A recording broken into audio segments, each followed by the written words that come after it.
देवपुर, एक ऐसा गांव जहां उस रात कुत्ते नहीं भौंके, और यही सबसे डरावनी बात थी। हवा थमी हुई थी, पेड़ों की पत्तियां तक हिलने से डर रही थीं, जैसे पूरा गांव किसी अनहोनी का इंतजार कर रहा हो। उसी रात देवपुर में शादी थी, राघव सिंह की। ढोल की आवाज थी, शहनाई की तान थी, हंसते हुए चेहरे थे, लेकिन इन सब के बीच एक अजीब सा डर भी था, जिसे कोई नाम नहीं दे पा रहा था। दुल्हन का नाम था कामाक्षी। कोई उसे पहले नहीं जानता था। कहा गया कि वो जंगल के उस पार के इलाके से आई है, जहां जाने की हिम्मत देवपुर के लोग नहीं करते।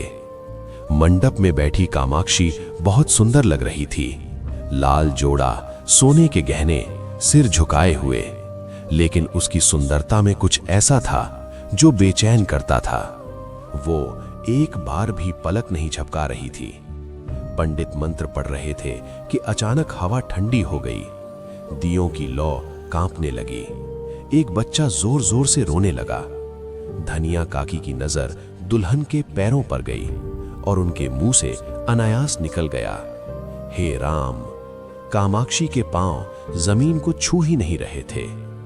शादी पूरी हुई, रात गहरी हो चुकी थी। राघव अपनी दुल्हन को कमरे में ले आया। कमरे में एक हल्की सी रोशनी थी। कामाक्षी चुपचाप पलंग के किनारे बैठ गई। राघव ने धीरे से उसका घूंघट उठाया और उसी पल उसकी सांस अटक गई। कामाक्षी की आंखें पूरी तरह काली थीं, न सफेदी न पुतली, बस गहरा काला। कामाक्षी ने हल्की मुस्कान दी और पूछा, डर गए? उसकी आवाज एक नहीं कई आवाजों जैसी थी। रात के करीब 3 बजे राघव की मां की नींद खुली। उसे आंगन में किसी के चलने की आवाज आई, नंगे पांव, धीमी घिसटती हुई। वो बाहर आई और जो उसने देखा, वहां से उसकी जिंदगी कभी सामान्य नहीं रही। कामाक्षी आंगन में खड़ी थी। उसके पांव उल्टे थे और उसका सिर धीरे धीरे पूरा घूम रहा था। सुबह होते ही गांव में हड़कंप मच गया। चरवाहा भीखू खेत के पास मरा हुआ मिला। उसकी आंखें खुली की खुली रह गई थीं और उसकी गर्दन पर औरत के नाखूनों के गहरे निशान थे। कामाक्षी दिन में कभी बाहर नहीं निकलती थी, लेकिन रात होते ही वो गायब हो जाती। न दरवाजा खुलने की आवाज, न कदमों की आहट, और सुबह वो राघव के पास वैसे ही होती जैसे कहीं गई ही ना हो। एक रात राघव ने जागने का नाटक किया। 3:कुछ हुए कामाक्षी उठी। उसके पांव जमीन को छुए बिना आगे बढ़ रहे थे और वो दीवार से ऐसे निकल गई जैसे दीवार मौजूद ही ना हो। राघव उसके पीछे पीछे जंगल पहुंचा, वही जंगल जहां जाने से लोग आज भी डरते हैं। जंगल के बीच एक पुराना शमशान था। वहां कामाक्षी खड़ी थी।